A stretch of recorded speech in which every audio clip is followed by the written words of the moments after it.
회장님, 제발, 제 말 단 한 번만이라도. 더러운 수작! 감히 어디서? 감히 어디서? 거짓말이 아니에요, 여기. 지훈 씨와 저의. 이따위 것으로 날 속일 수 있을 것 같아. 네, 처리하세요. 그 여자 아주 바닥까지 완벽하게 밟아버려요. 흔적도 없이. 네놈이 감히 내 아들 자리를 네가 넘봐? 이 짐승만도 못한 놈! 충격 실화아들 기일에 묘원 방문한 재벌 회장, 쌍둥이 안고 울던 그녀의 한마디. 회장님 손자입니다. 도대체 당신 누구요? 왜 내 아들 묘소 앞에 있는 거요? 늦가을에 스산한 바람이 부는 용인 공원묘원. 방문객의 발길이 끊긴 황혼역. 유진그룹 박만성 회장의 차가운 음성이 고요함을 깼다. 그의 시선 앞에는 검은색 상복 차림의 한 젊은 여인이 태어난 지 1년도 채 안 되어 보이는 쌍둥이를 품에 안고 서 있었다. 1년 전 불의의 차량 사고로 목숨을 잃은 외아들 박지훈의 묘비 앞이었다. 처음 보는 여인의 등장에 박 회장의 눈빛이 얼음장처럼 차가워졌다. 그런데 바로 다음 순간 여인의 입에서 나온 말은 그야말로 충격이었다. 이 아이들이 지훈 씨의 자식이라는 것이었다. 차가운 바람결에 쌍둥이가 동시에 울음을 터뜨렸다. 절박한 눈빛으로 박 회장을 올려다보는 여인. 그리고 도저히 믿을 수 없다는 표정으로 그 자리에 얼어붙은 박만성. 묘비 앞에서 마주한 세 사람은 기묘한 긴장감을 자아냈다. 여인이 떨리는 손으로 내민 것은 낡은 사진첩 하나. 그 안에는 지훈이와 함께 찍은 사진들이 가득했다. 분당의 한 병원 복도에서, 작은 카페에서, 그리고 만삭이 된 여인의 배를 지훈이 소중하게 쓰다듬는 모습까지. 하지만 박 회장은 그것을 거칠게 밀어내며 돌아섰다. 지훈이가 세상을 떠나고 나서 돈을 노리고 나타난 사기꾼들이 어디 한둘이었던가. 그러나 그의 발걸음은 이상하게도 천근만근 무거웠고 여인이 마지막으로 던진 한마디가 결국 그를 멈춰 세웠다. 아이들의 이름이 현우와 현진이라는 것. 그리고 그 이름이 박 회장의 아버지, 즉 아이들의 증조 할아버지 박형규의 함자에서 현자를 따와 지훈이 직접 지었다는 사실이었다. 과연 이것이 또 한 번의 저열한 사기극일까? 아니면 죽은 아들이 세상에 남긴 마지막 비밀일까? 오늘 이야기가 궁금하시다면 구독과 좋아요로 힘을 보태주시기 바란다. 여러분의 응원이 큰 힘이 된다. 그리고 이 영상이 흥미진진했다면 댓글에 숫자 1, 아쉬웠다면 0을 남겨달라. 여러분의 반응이 다음 영상을 제작하는데 큰 참고가 된다. 자, 이제 본격적인 이야기를 펼쳐보겠다. 늦가을의 석양이 용인의 묘역을 붉은 빛으로 물들이고 있었다. 사람의 발길이 드문 산자락에 자리한 그곳에 검은색 세단 한 대가 조용히 멈춰 섰다. 운전기사가 내려 뒷문을 열자 잘 다려진 회색 정장을 입은 노인이 천천히 모습을 드러냈다. 유진그룹의 총수 박만성 회장이었다. 만성은 어떤 표정도 짓지 않은 얼굴로 묘비들 사이를 걸어갔다. 그의 걸음은 느렸지만 망설임이 없었고 어깨는 꼿꼿했지만 그를 따르는 이 실장과 운전기사는 일정한 거리를 유지했다. 그들은 박 회장의 등에서 뿜어져 나오는 무언의 경고를 알고 있었다. 오늘은 그 누구도 그 어떤 위로도 허용되지 않는 날이었다. 아들의 묘비 앞에 도착한 만성은 손에 들고 있던 흰 국화 한 묶음을 조심스레 내려놓았다. 백색의 꽃잎이 바람에 미세하게 떨렸고 묘비에 새겨진 이름이 석양빛을 받아 선명하게 빛났다. 박지훈, 향년 32살. 1년 전 빗길 교통사고로 허망하게 세상을 떠난 그의 하나뿐인 아들이었다. 만성은 묘비를 응시하며 입을 열려 했지만 아무런 소리도 나오지 않았다. 뜨거운 무언가가 목구멍을 틀어막았다. 그는 주머니에서 손수건을 꺼내 입가를 가렸다. 슬픔을 감추려는 동작이었지만 미세하게 떨리는 손끝이 그의 심정을 여실히 드러내고 있었다.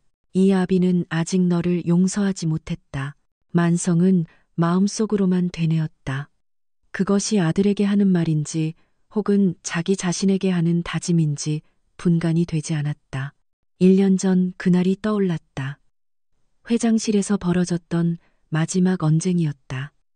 지우는 그룹 경영에서 물러나고 싶다고 했다. 그저 평범한 삶을 살고 싶다고, 자신만의 작은 행복을 찾고 싶다고 말했다.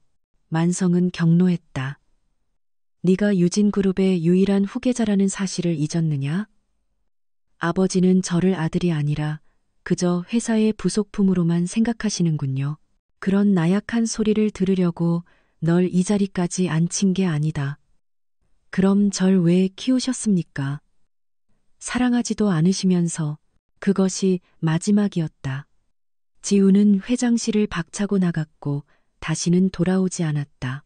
그리고 사흘 뒤 비가 쏟아지던 새벽 고속도로에서 중앙 분리대를 들이받은 채 발견되었다. 경찰은 과로로 인한 졸음운전으로 결론지었지만 만성은 알고 있었다. 아들이 자신 때문에 얼마나 지쳐 있었는지를. 만성은 묘비 앞에 천천히 무릎을 꿇었다. 차가운 화강암 바닥이 정장 바지를 뚫고 무릎을 찔렀지만 그는 아랑곳하지 않았다. 손을 뻗어 묘비의 사진을 쓸어 보았다. 매끄러운 돌의 표면이 얼음처럼 차가웠다. 미안하다. 지훈아. 처음으로 입 밖에 낸 사과였다. 1년이라는 시간 동안 가슴 속에만 묻어두었던 말이었다. 하지만 묘비는 아무런 대답도 하지 않았다. 당연한 일이었지만 만성은 견딜 수 없는 허무함을 느꼈다. 시간이 얼마나 흘렀을까. 해가 산 너머로 완전히 모습을 감추고 어둠이 묘역을 덮기 시작했다. 이 실장이 조심스럽게 다가와 낮은 목소리로 속삭였다. 회장님, 이제 그만 돌아가셔야 할 시간입니다. 만성은 고개를 끄덕였지만 쉽게 일어서지 못했다. 무언가를 기다리는 사람처럼. 아들의 용서일까?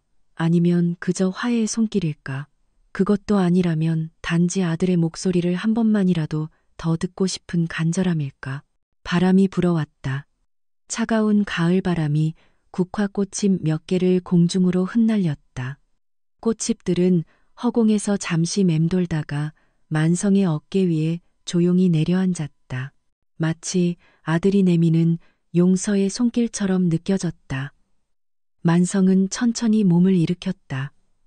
정장 위의 꽃잎을 굳이 털어내지 않은 채 뒤로 돌아섰다. 바로 그때였다. 멀지 않은 곳에서 아이의 울음소리가 들려왔다.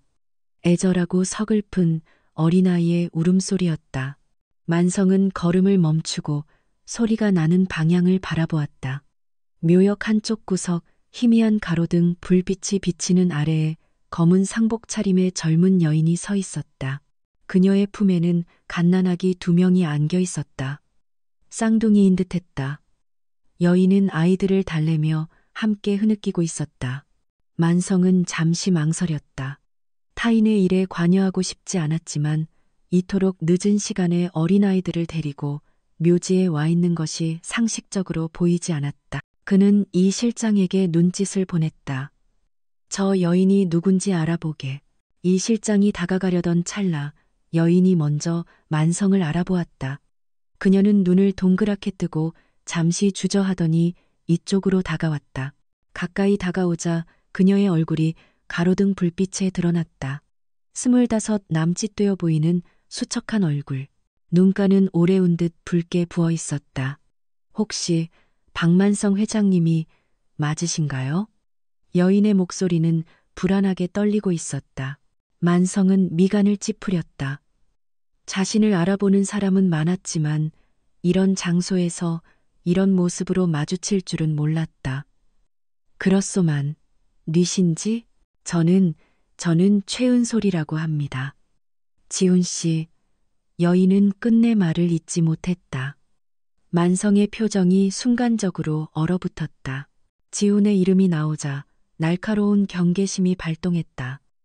지난 1년간 죽은 지훈과의 인연을 들먹이며 접근한 사람들이 적지 않았다. 대부분은 돈을 노린 파렴치한들이었다. 지훈이와 무슨 관계요? 만성의 목소리는 차갑고 날카롭게 변했다.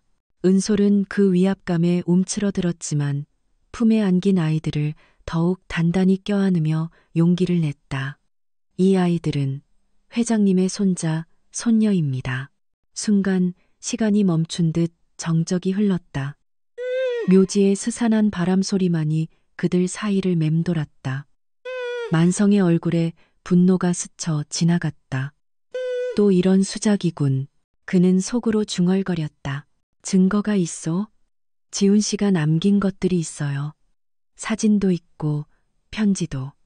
은솔은 어깨에 맨 가방에서 낡은 사진첩을 꺼냈다. 떨리는 손으로 만성에게 건넸다. 만성은 사진첩을 받아들었지만 펼쳐보지 않았다. 그저 그 무게를 가늠해 볼 뿐이었다. 이런 식으로 접근하는 자들이 한둘이 아니었소. 당신도 그중 하나겠지. 만성은 사진첩을 은솔에게 던지듯 돌려주었다. 은솔은 비틀거리며 그것을 간신히 받아들었다. 아이들이 놀라 다시 울음을 터뜨렸다. 돌아가시오. 더 이상 죽은 내 아들을 이용하지 말고. 만성은 차갑게 돌아섰다. 하지만 은솔의 다음 말이 그의 발걸음을 그 자리에 붙잡았다. 지훈 씨가 아이들 이름까지 다 지어놓았어요. 현우하고 현진이라고. 회장님 아버님, 그러니까 아이들 증조할아버지 함자에서 현자를 따서 지었다고 했어요. 만성의 어깨가 미세하게 떨렸다. 그의 아버지 이름은 분명 박현규였다. 지훈이가 평소 할아버지를 얼마나 존경하고 따랐는지 만성 자신도 잘 알고 있었다. 하지만 그는 끝내 뒤돌아보지 않았다. 이 실장, 저 여인에게 택시비나 넉넉히 쥐어주고 보내게. 차가운 명령과 함께 만성은 리무진이 세워진 곳으로 향했다. 은솔은 그 뒷모습을 망연자실하게 바라보았다. 품에 안긴 쌍둥이는 여전히 서럽게 울고 있었고 그녀의 두 뺨에도 뜨거운 눈물이 흘러내렸다. 리무진이 묘역을 빠져나가는 동안 만성은 백미러로 여인의 모습을 지켜보았다. 가로등 불빛 아래 홀로 서 있는 그녀의 모습이 왠지 모르게 처연하게 느껴졌다. 하지만 그는 이내 고개를 돌렸다. 너무 많은 것을 잃었기에 더 이상 잃을 것도 없다고 생각했다. 하지만 마음 한구석에서는 의심의 불씨가 피어올랐다. 정말 그 아이들이 지훈이의 자식이란 말인가? 만약 그렇다면 나는 지금 또다시 내 가족을 외면하고 마는 것인가? 만성은 눈을 감았다. 어둠 속에서 지훈의 마지막 얼굴이 떠올랐다. 그리고 방금 들었던 아이들의 울음소리가 귓가에 계속 맴돌았다. 묘역을 떠난 지 1시간이 지났지만 박만성 회장은 여전히 평창동 자택의 서재에 앉아 있었다. 책상 위에는 값비싼 위스키 잔이 놓여 있었고 호박색 액체가 조명빛을 받아 흔들리고 있었다. 그는 한 모금도 마시지 않은 채 통유리창 밖을 내다보고 있었다. 서울의 야경이 화려하게 반짝였지만 그의 눈에는 아무것도 들어오지 않았다. 그때 서재 문이 조심스럽게 열렸다. 이 실장이었다. 그의 표정은 평소와 달리 무겁게 가라앉아 있었다. 회장님, 확인해 보았습니다. 그 여성은 최은솔이라는 이름으로 작년까지 분당 서울대병원에서 간호조무사로 근무했던 기록이 있습니다. 만성은 천천히 고개를 돌려 이 실장을 바라보았다. 그의 눈빛에는 깊은 피로가 어려 있었다. 그래서 박지훈 도련님께서 그 병원에 자주 방문하셨던 기록이 있습니다. 표면적으로는 자선활동 명목이었는데 이 실장은 말을 멈추고 만성의 반응을 살폈다. 만성은 의자에서 일어나 창가로 걸어갔다. 등을 보이고 선 채로 나지막이 물었다. 계속하게 두 사람이 병원 근처에서 함께 있는 모습이 CCTV에 여러 번 포착되었고 병원 직원들 사이에서도 두 사람 관계에 대한 소문이 있었다고 합니다. 만성의 어깨가 순간 경직되었다. 그는 주먹을 굳게 쥐었다가 천천히 폈다. 분노인지 슬픔인지 혹은 배신감인지 알 수 없는 감정이 밀려왔다. 그 여자가 원하는 게 뭔가. 아직까지는 특별한 금전적 요구사항은 없었습니다.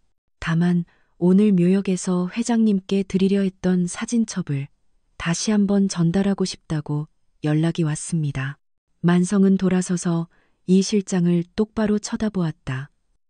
그의 눈에 날카로운 빛이 스쳤다. 가져와 보게. 30분 후 만성은 서재에서 그 낡은 사진첩을 펼쳐보고 있었다. 첫 장에는 지훈과 은솔이 환하게 웃으며 함께 찍은 사진이 있었다. 병원 근처의 작은 카페에서 찍은 듯한 사진이었다.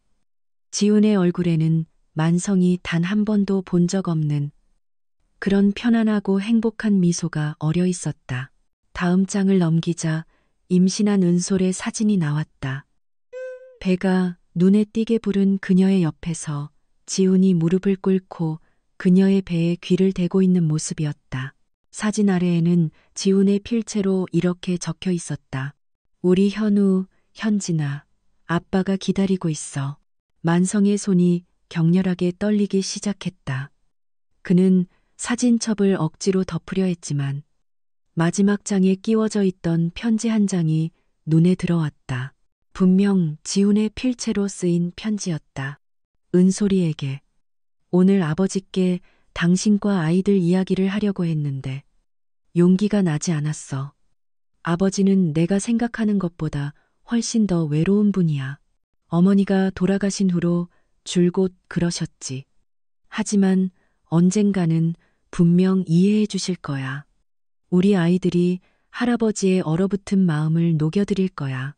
사랑은 모든 벽을 넘을 수 있다고 난 믿어. 만성은 편지를 내려놓고 눈을 감았다. 아들의 목소리가 환청처럼 들려오는 듯했다. 아버지, 저도 아버지처럼 되고 싶지 않았어요. 하지만 사랑하는 사람이 생기니 이해가 되더군요. 내 가족을 지키고 싶은 마음 말이에요. 바로 그때 서재의 전화벨이 날카롭게 울렸다. 이 실장이 받아서 조용히 만성에게 건넸다. 회장님, 법무팀장입니다. 만성은 수화기를 들었다. 법무팀장의 다급한 목소리가 흘러나왔다. 회장님, 큰일 났습니다. 박영민 전무님 측에서 움직임이 포착되었습니다. 무슨 일인가? 최은솔이라는 여성이 회장님을 찾아갔다는 정보를 입수하고 이것을 언론에 흘리려 하고 있습니다. 재벌가 사생아 스캔들로 만들 계획인 것 같습니다. 만성의 얼굴이 싸늘하게 굳어졌다. 영민은 그의 조카였고 지훈이 죽은 뒤로 공석이 된 후계자 자리를 호시탐탐 노리고 있었다. 이런 스캔들이 터진다면 만성의 입지는 물론이고 그룹 전체가 흔들릴 것이 분명했다. 당장 막아. 이미 몇몇 기자들이 움직이기 시작했습니다. 내일 아침이면 기사가 터질 겁니다. 만성은 수화기를 내려놓았다. 그는 창밖을 바라보며 깊은 한숨을 내쉬었다. 그때 이 실장이 조심스럽게 입을 열었다. 회장님, 제가 한 가지 제안을 드려도 되겠습니까? 말해보게. 그 여성과 아이들을 회장님께서 직접 만나보시는 것이 어떨까요? 진실이 무엇이든 회장님께서 먼저 정확히 파악하셔야 대응책을 세울 수 있습니다. 만성은 이 실장을 돌아보았다. 오랜 세월 곁을 지킨 이 실장은 그 누구보다 만성을 잘 알았다. 그의 조언은 언제나 정확했다. 그 여자, 연락처를 알아내게 내일 당장 만나지.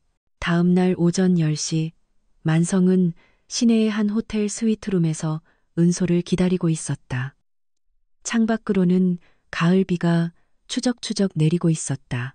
1년 전 지훈이 사고를 당한 그날도 이렇게 비가 내렸었다. 문이 열리고 은솔이 들어왔다. 그녀는 쌍둥이를 낡은 유모차에 태우고 있었다. 어제와 같은 검은색 원피스를 입은 그녀의 얼굴은 더욱 수척해 보였다. 아이들은 다행히 잠들어 있었는데 그 평화로운 얼굴이 묘하게 지훈을 닮아 있었다. 앉으시오. 만성의 목소리는 차분했지만 위엄이 있었다. 은솔은 조심스럽게 의자에 앉았다. 두 사람 사이에는 무거운 침묵이 흘렀다. 지훈이와 어떻게 만난 거요? 1년 반 전이었습니다. 병원에 봉사활동을 오셨다가 우연히 마주쳤습니다. 처음엔 그저 인사만 나누는 사이였는데 자주 오시면서 자연스럽게. 은솔의 목소리가 가늘게 떨렸다.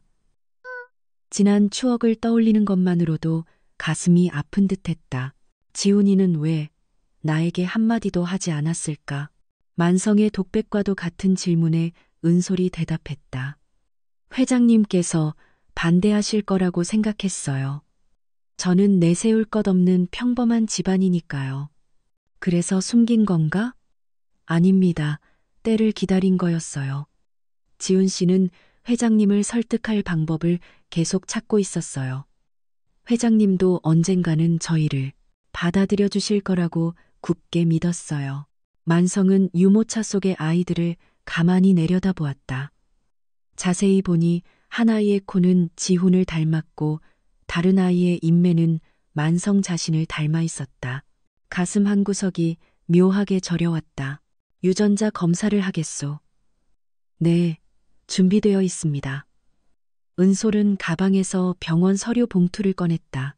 이미 검사를 개인적으로 진행했다는 내용이었다. 결과는 일주일 정도 후에 나온다고 했다. 그때까지 어떤 언론과도 접촉하지 마시오. 저는 그런 걸 원하지 않아요. 하지만 누군가가 제보를 하고 있어요. 오늘 아침에도 기자라며 집으로 찾아왔었어요. 만성의 눈빛이 날카로워졌다. 영민의 짓이 분명했다. 그는 일어서며 말했다. 내가 보호하겠소. 이 실장이 안전한 곳으로 모실 것이오. 회장님, 하지만 한 가지는 분명히 하겠소. 만약 검사 결과가 거짓으로 밝혀진다면 그땐 당신을 절대 용서하지 않을 것이오. 법적인 조치를 취할 거란 말이오. 은솔은 굳은 표정으로 고개를 끄덕였다. 그녀의 눈에는 두려움과 한 줄기 희망이 동시에 서려 있었다. 만성이 문을 나서려는 순간 한 아이가 잠에서 깨어 울기 시작했다. 은솔이 급히 아이를 안아 달래려 했지만 울음은 쉽게 그치지 않았다. 만성은 발걸음을 멈추고 돌아보았다. 아이의 울음소리가 왠지 모르게 익숙했다. 지훈이도 어릴 때 꼭 저렇게 서럽게 울었었다. 아이들 이름이 뭐라고 했소? 현우, 그리고 현진이입니다. 지훈 씨가 지어주었어요. 만성은 아무 말 없이 스위트룸을 나섰다. 복도를 걸으며 그는 생각했다. 만약 저 아이들이 정말 지훈의 자식이라면 자신은 이제 할아버지가 되는 것이다. 그 사실이 두렵기도 했지만 동시에 가슴 한구석이 아주 조금 따뜻해지는 것 같기도 했다. 엘리베이터 안에서 이 실장이 물었다. 회장님, 어떻게 하시겠습니까? 일단 그 모자를 철저히 보호해. 그리고 박영민 전무, 오늘 밤에 내 집으로 오라고 하게. 할 이야기가 있다고. 만성의 목소리에는 결연함이 묻어났다. 무엇이 진실이든 이제는 정면으로 마주해야 할 때였다. 지훈이가 남긴 마지막 흔적일지도 모르는 저 아이들을 지키기 위해서라도 은솔은 이 실장이 마련해준 강남의 한 고급 레지던스에 머물게 되었다. 30평이 넘는 깔끔한 공간이었지만 그녀에게는 모든 것이 낯설고 부담스럽기만 했다. 쌍둥이를 침대에 눕히고 창밖을 바라보니 화려한 도시의 불빛들이 눈부시게 빛나고 있었다. 그녀는 침대맡에 앉아 지훈과의 과거를 떠올렸다. 1년 반 전, 그러니까 2023년 봄이었다. 분당 서울대병원에서 간호조무사로 일하던 때였다. 그날도 여느 때와 다름없는 평범한 하루였다. 환자들의 식사를 챙기고 침상을 정리하고 그들의 말벗이 되어주던 일상. 그때 병원 로비로 검은색 정장을 입은 한 남자가 들어왔다. 다른 봉사자들과는 달리 언제나 혼자였고 손에는 작은 화분을 들고 있었다. 그가 박지훈이었다. 처음 본 순간부터 무언가 다르다고 느꼈다. 재벌 2세 특유의 거만함이나 위화감이 전혀 없었고 환자들을 대하는 태도에 진심이 담겨 있었다. 어르신, 오늘 컨디션은 좀 어떠세요? 지훈은 휠체어에 앉은 할머니 앞에서 무릎을 굽혀 눈높이를 맞췄다. 할머니는 치매로 대부분의 기억을 잃었지만 지훈만 보면 아이처럼 환하게 웃었다. 아이고, 우리 손주 왔네. 잘생긴 우리 손주.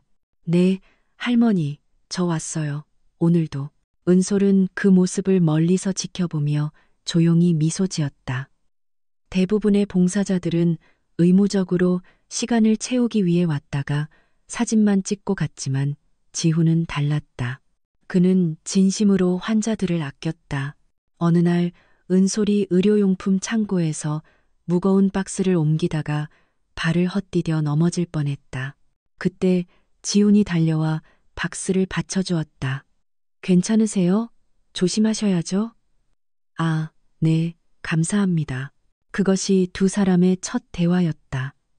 지훈의 손이 은솔의 팔을 스쳤을 때 묘한 전율이 흘렀다.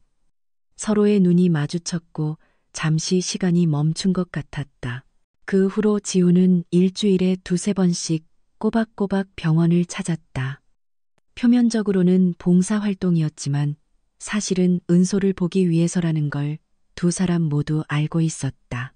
점심시간이면 병원 옥상 정원에서 함께 김밥을 먹었고 퇴근 후에는 근처의 작은 카페에서 커피를 마시며 이야기를 나눴다. 은솔 씨는 왜 이 일을 하게 되었어요? 어머니가 오래 편찮으셨어요. 병원에 오래 계셨는데 그때 간호사분들이 정말 가족처럼 잘해주셨거든요.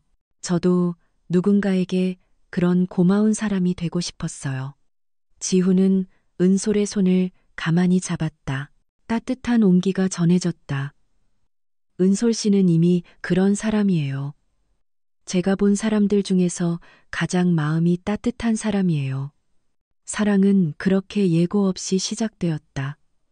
신분의 차이나 배경 같은 것은 중요하지 않았다.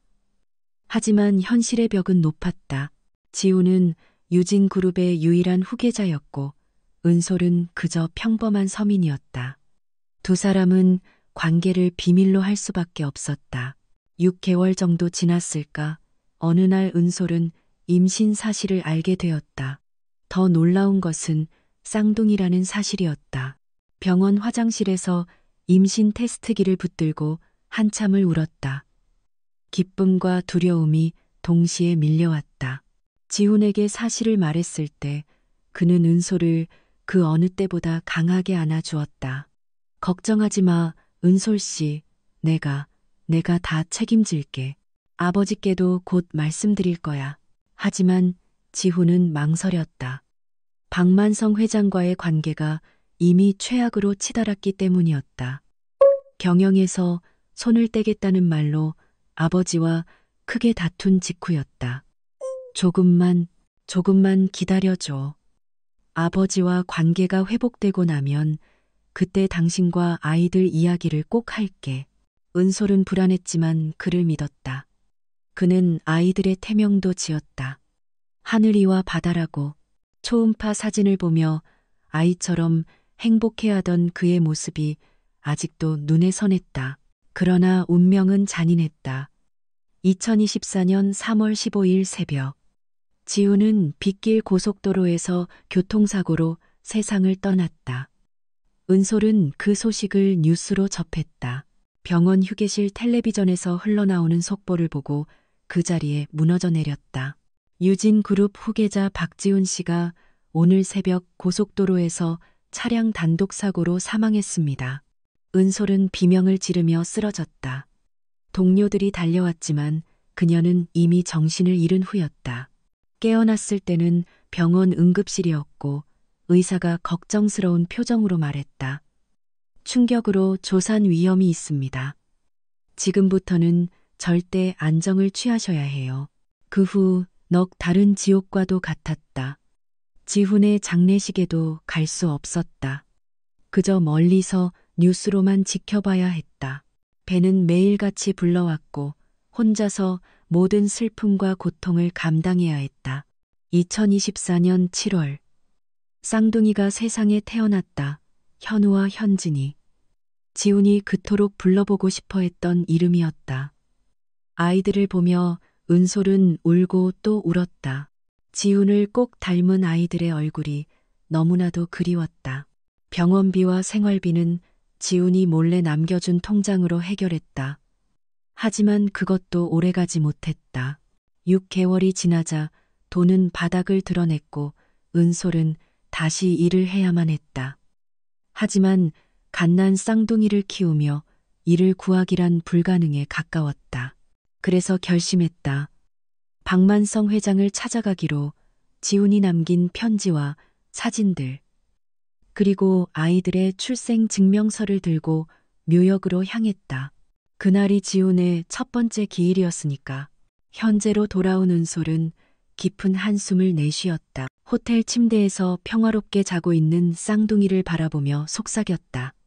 현우야, 현진아, 아빠가 보고 싶다. 그치?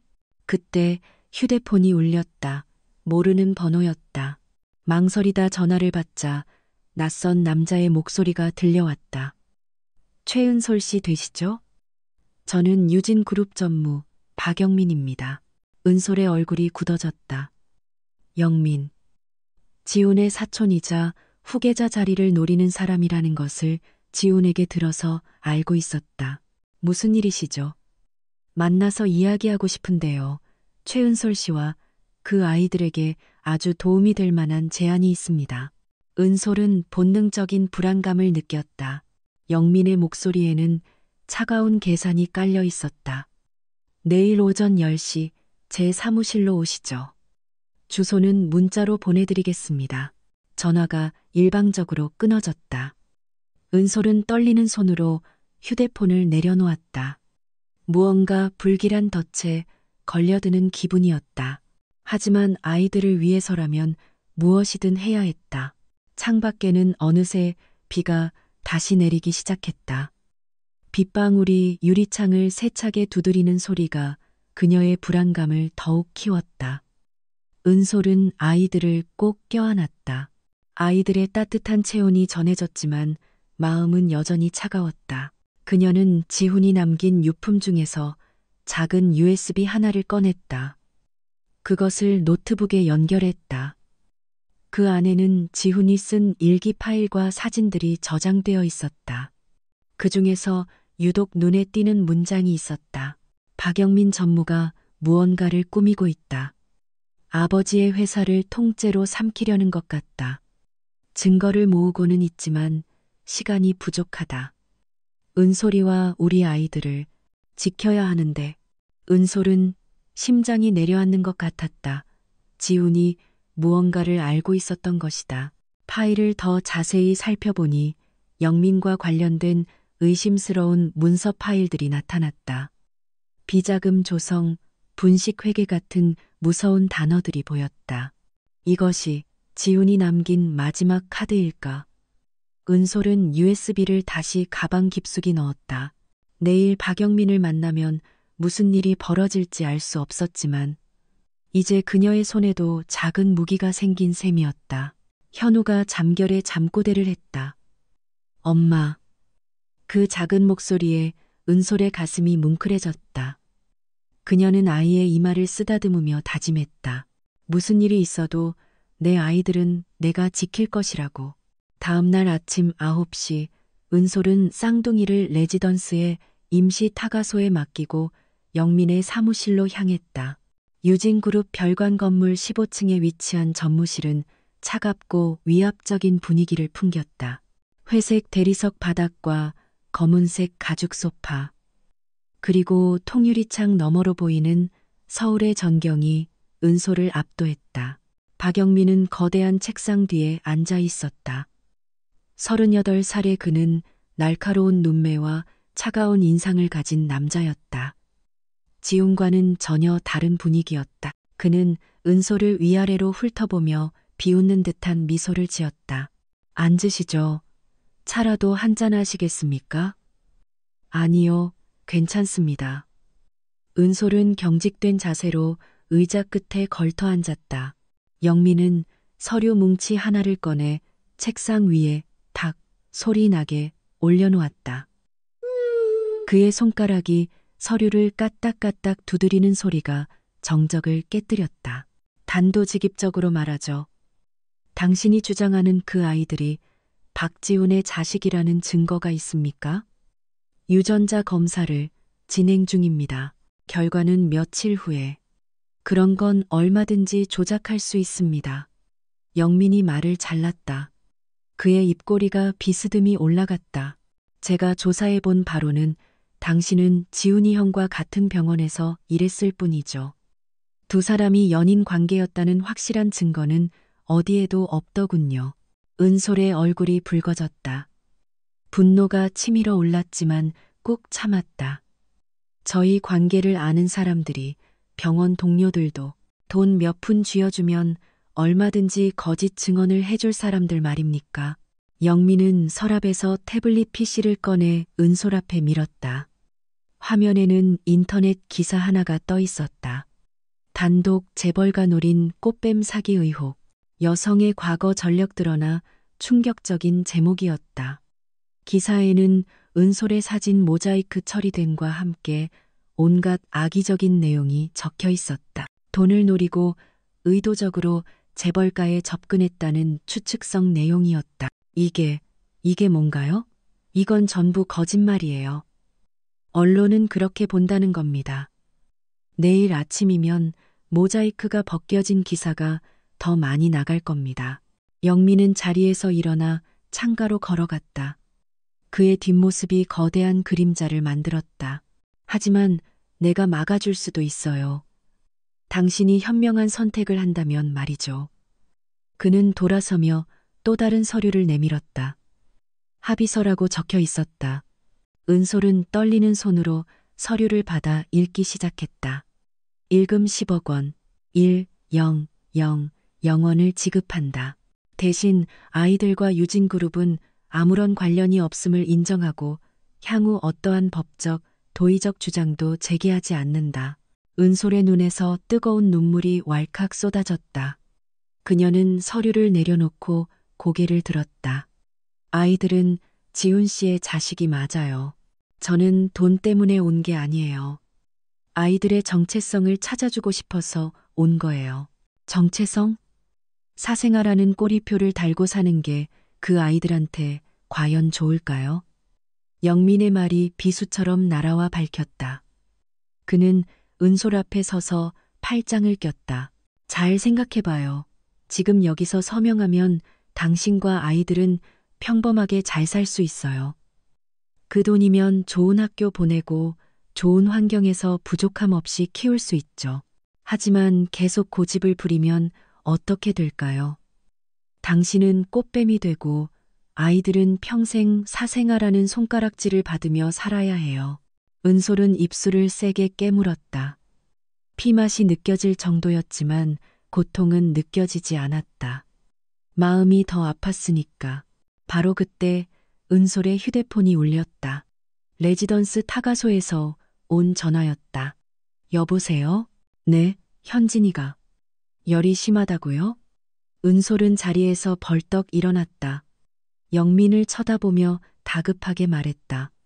저 가봐야 해요. 아이가 아파요. 서류는 놔두고 가시죠. 내일 정오까지 답을 주시면 됩니다. 은솔은 합의서를 집어들었다. 그리고 영민의 눈을 똑바로 바라보며 말했다. 이건 가져가겠습니다. 변호사와 상의해 보겠습니다. 영민의 표정이 순간 굳어졌다. 은솔은 돌아서서 문을 향해 걸었다. 그때 영민의 차가운 목소리가 등 뒤에서 들려왔다. 후회할 겁니다. 큰아버지도 당신을 믿지 않을 테니까. 은솔은 대답하지 않고 사무실을 빠져나왔다. 엘리베이터를 기다리는 동안 온몸이 사시나무처럼 떨렸다. 공포와 분노, 그리고 아이에 대한 걱정이 뒤섞였다. 병원에 도착했을 때 현진이는 응급실 침대에 누워 있었다. 작은 얼굴이 사과처럼 빨갛게 달아올라 있었고 얕고 가쁜 숨을 몰아쉬고 있었다. 의사가 다가와 설명했다. 급성 편도선염입니다. 열이 너무 높아서 일단 입원해야 합니다. 항생제 투여하고 있으니 곧 괜찮아질 겁니다. 은솔은 현진이의 작은 손을 잡았다. 불덩이 같은 체온이 전해졌다. 현우는 옆 의자에서 불안한 표정으로 동생을 바라보고 있었다. 엄마, 현진이 괜찮아? 우리 현우 괜찮아. 현진이 금방 나을 거야. 은솔은 현우를 안아주었다. 그때 병원 대기실 TV에서 뉴스가 흘러나왔다. 유진그룹을 둘러싼 상속 분쟁 의혹이 제기되고 있습니다. 고 박지훈 전 부회장의 사생활을 주장하는 여성이 나타났다는데요. 은솔은 텔레비전을 쳐다보았다. 자신의 얼굴이 모자이크 처리되어 화면에 나오고 있었다. 주변 사람들이 수군거리기 시작했다. 어머, 저 여자 아니야? 아까 들어올 때 본 것 같은데. 쌍둥이 안고. 은솔은 현우를 더 꼭 안았다. 아이를 보호하려는 본능이었다. 바로 그때 휴대폰이 다시 울렸다. 박만성 회장이었다. 지금 어디 있어? 병원입니다. 아이가 아파서. 어느 병원이요? 주소를 보내시오. 지금 당장 가겠소. 전화가 끊어졌다. 은솔은 당황했다. 박 회장이 직접 이곳으로 온다니. 30분 후 작은 병원 응급실 로비에 검은 정장을 입은 남자들이 나타났다. 그리고 그들 사이로 박만성이 걸어 들어왔다. 사람들이 웅성거렸다. 유진그룹 회장이 이런 작은 병원에 나타난 것은 처음 보는 광경이었으니까. 만성은 은솔에게 다가왔다. 그의 표정은 여전히 무거웠지만 눈빛에는 어제와 다른 무언가가 서려 있었다. 아이는 어떻소? 열이 조금씩 내리고 있어요. 만성은 침대에 누워 새근거리는 현진이를 바라보았다. 그리고 현우에게로 시선을 옮겼다. 현우는 낯선 할아버지를 올려다보며 은솔의 다리 뒤로 숨었다. 만성은 무릎을 굽혀 현우와 눈높이를 맞추었다. 그의 표정이 아주 미세하게 부드러워졌다. 몇 살이니? 1살이요. 아직 발음이 서툰 현우의 대답에 만성은 아주 희미한 미소를 지었다. 그것은 지훈이 죽은 후 1년 만에 처음 보는 진짜 미소였다. 만성이 일어서며 은솔에게 물었다. 박영민 전무가 찾아갔다고 들었소. 은솔은 고개를 끄덕였다. 합의서를 주더군요. 10억 원을. 찢어버리시오. 만성의 단호한 말에 은솔은 놀랐다. 만성은 주머니에서 명함 한 장을 꺼내 건넸다. 내 개인 변호사요. 영민이가 또 접근하면 이쪽으로 연락하시오. 회장님, 그리고 유전자 검사 결과가 나오면 나에게 가장 먼저 알려주시오. 그때까지 내가 당신들을 보호하겠소. 만성은 돌아서려다가 다시 멈췄다. 그는 현진이의 이마에 조심스럽게 손을 대보았다. 그리고 이 실장에게 지시했다. 이 병원에서 가장 좋은 특실을 잡아 그리고 우리 그룹 협력 병원 의료진을 이쪽으로 오라고 하게. 아이가 완전히 나을 때까지. 그는 병원을 나가면서 휴대폰을 꺼냈다. 박영민에게 전화를 걸었다. 나다.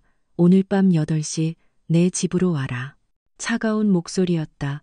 전쟁이 시작되고 있었다. 그날 저녁 8시 평창동 박만성 회장의 저택 서재에는 무거운 침묵이 감돌고 있었다. 영민은 소파에 다리를 꼬고 앉아 있었고 만성은 창가에 서서 어두운 정원을 내다보고 있었다.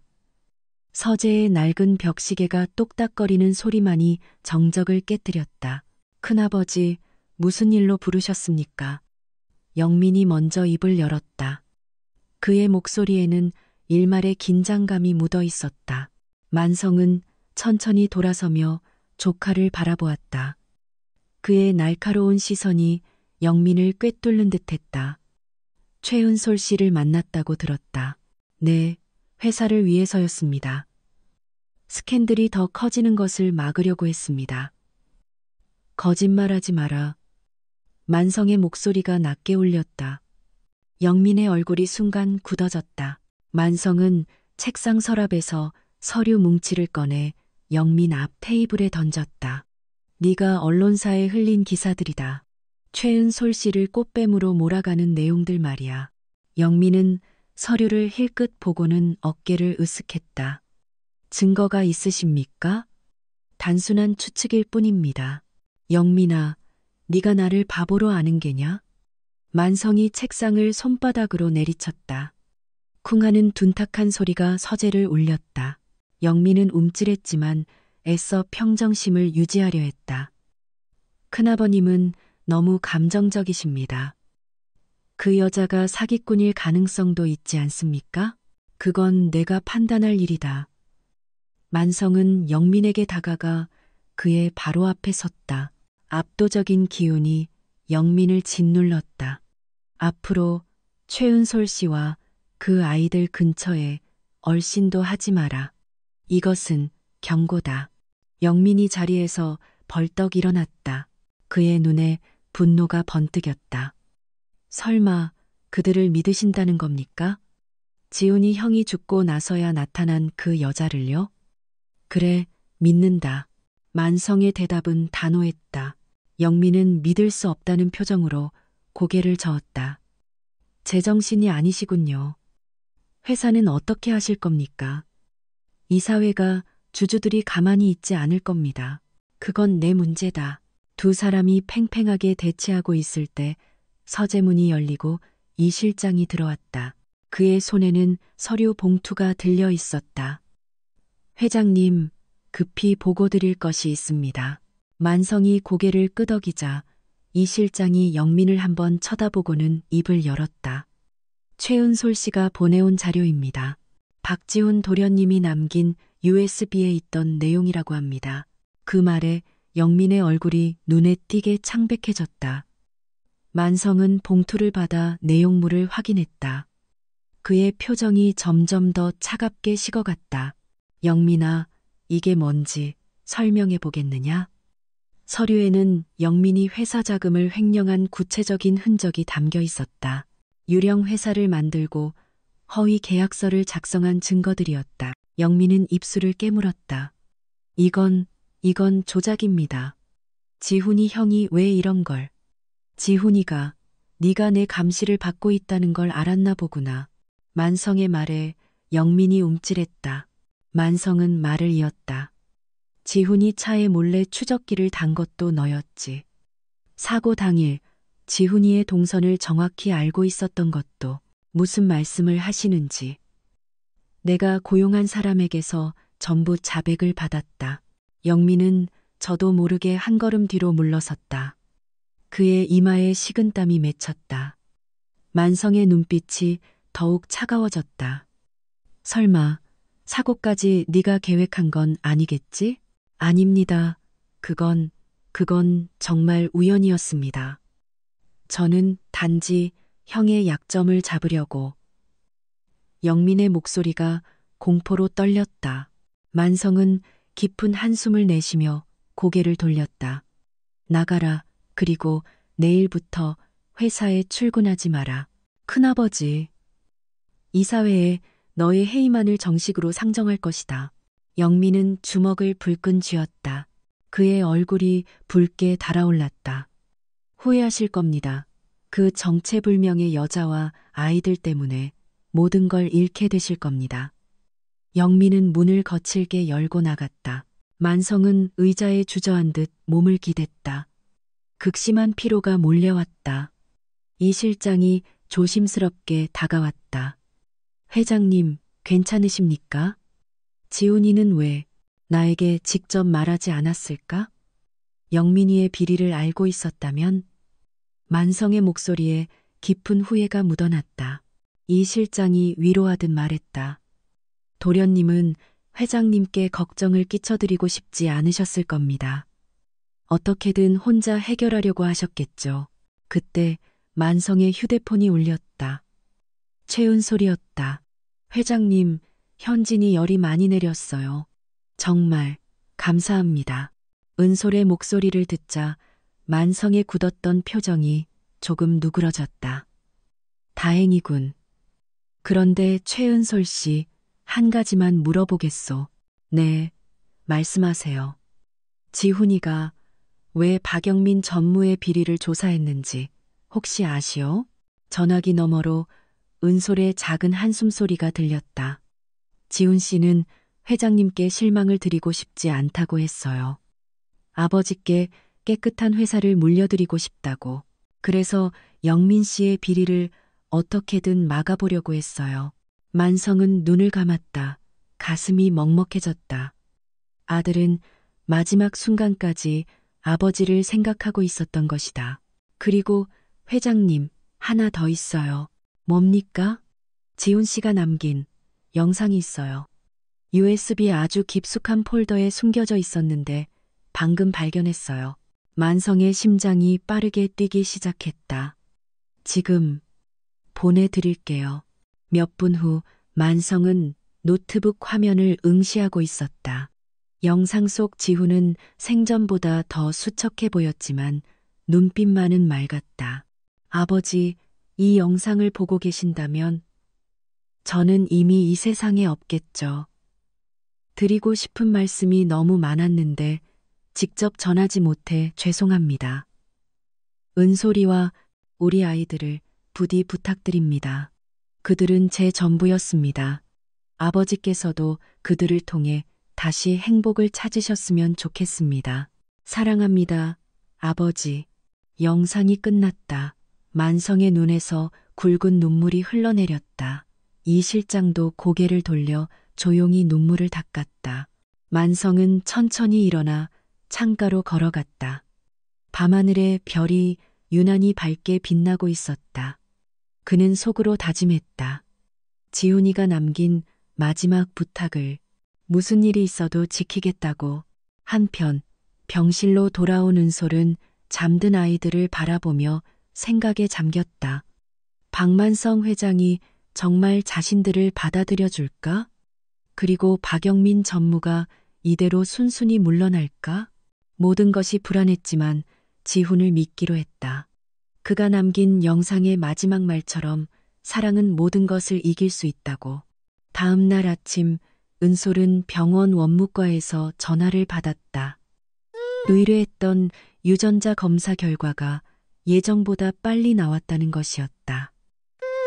그녀는 떨리는 마음으로 검사 결과지를 받으러 갔다. 병원 상담실에서 의사가 봉투를 건넸다. 축하드립니다. 99.99% 99% 일치합니다. 아이들이 박지훈 씨의 친자가 확실합니다. 은솔은 안도의 한숨을 내쉬었다. 이제 모든 것을 증명할 수 있었다. 그녀는 즉시 만성에게 전화를 걸었다. 회장님, 결과가 나왔어요. 그렇소. 지금 바로 우리 집으로 오시오.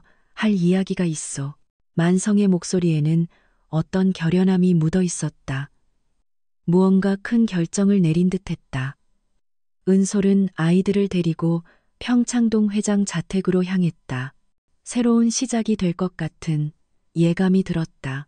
만성의 저택 응접실은 오전에 내리쬐는 햇살로 가득했다. 은솔은 쌍둥이를 유모차에 태운 채 소파에 앉아 있었고 만성은 그녀의 맞은편에서 유전자 검사 결과지를 들여다보고 있었다. 그의 손이 미세하게 떨리고 있었는데 애써 감정을 억누르려는 노력이 역력했다. 만성은 서류를 내려놓고 깊은 숨을 들이마셨다. 그의 눈가에는 주름이 깊게 패였지만 표정은 그 어느 때보다 부드러워 보였다. 그는 유모차 속 아이들을 바라보며 천천히 입을 열었다. 이제 모든 게 확실해졌군요. 이 아이들은 내 손자입니다. 말을 마친 만성은 자리에서 일어나 유모차로 다가갔다. 현우와 현진이는 방금 낮잠에서 깬 듯 눈을 비비고 있었다. 만성이 조심스럽게 손을 뻗자 현우가 작은 손으로 그의 손가락을 꽉 잡았다. 그 순간 만성의 눈시울이 붉어졌다. 은솔은 그 모습을 보며 가슴이 뭉클해졌다. 얼음장처럼 차갑기만 했던 회장이 저렇게 인간적인 모습을 보이다니. 그녀는 조심스럽게 말했다. 회장님, 저희는 아무것도 바라지 않아요. 그저 아이들이 아빠의 성을 가질 수만 있다면. 만성이 손을 들어 은솔의 말을 멈추게 했다. 그는 다시 자리에 앉으며 결연한 표정을 지었다. 최은솔 씨, 이제부터 당신과 아이들은 우리 유진그룹의 가족입니다. 내가 공식적으로 인정하겠습니다. 은솔의 눈이 커졌다. 도저히 믿을 수 없다는 표정이었다. 만성은 계속해서 말했다. 다음 주에 공식 기자회견을 열 겁니다. 지훈이의 가족을 세상에 공개하고 이 아이들을 유진그룹의 적통 후계자로 인정하겠습니다. 바로 그때 응접실 문이 거칠게 열렸다. 박영민이 씩씩거리며 들어왔다. 그의 얼굴은 분노로 완전히 일그러져 있었고 눈은 충혈되어 있었다. 큰아버지, 지금 제정신이십니까? 검증도 안 된 저런 여자와 아이들을 가족으로 인정하시겠다니요. 만성은 차분하게 영민을 바라보았다. 그의 눈빛은 차가웠지만 조금의 흔들림도 없었다. 검증은 끝났다. 여기 유전자 검사 결과가 나왔어. 영민은 비웃듯 콧방귀를 뀌었다. 그는 은솔을 살기 어린 눈으로 노려보며 독서를 퍼부었다. 유전자 검사 따위 얼마든지 조작할 수 있습니다. 이 여자가 얼마나 치밀하게 이 모든 것을 계획했는지 아십니까? 은솔은 공포로 몸을 떨었다. 분노와 모욕감이 치밀어 올랐지만 아이들 앞이라 억지로 참을 수밖에 없었다. 만성이 일어서며 영민에게 다가갔다. 영민아, 마지막 경고다. 당장 이 집에서 나가라. 영민은 주먹을 불끈 쥐었다. 그의 목에 핏대가 섰고 이마에는 땀이 맺혔다. 이사회에서 가만히 있지 않을 겁니다. 주주들도 마찬가지고요. 회사가 망하는 꼴을 기어이 보시겠습니까? 만성은 순간적으로 영민의 멱살을 잡았다. 순간적인 행동이었지만 그의 힘은 나이를 무색하게 할 만큼 강했다. 회사보다 가족이 먼저다. 그걸 지훈이가 나에게 가르쳐줬어. 영민을 거칠게 밀쳐낸 만성은 이 실장에게 눈짓했다. 곧바로 경비원들이 들어와 영민의 양팔을 붙잡았다. 영민은 끌려나가면서도 악을 썼다. 후회하실 겁니다.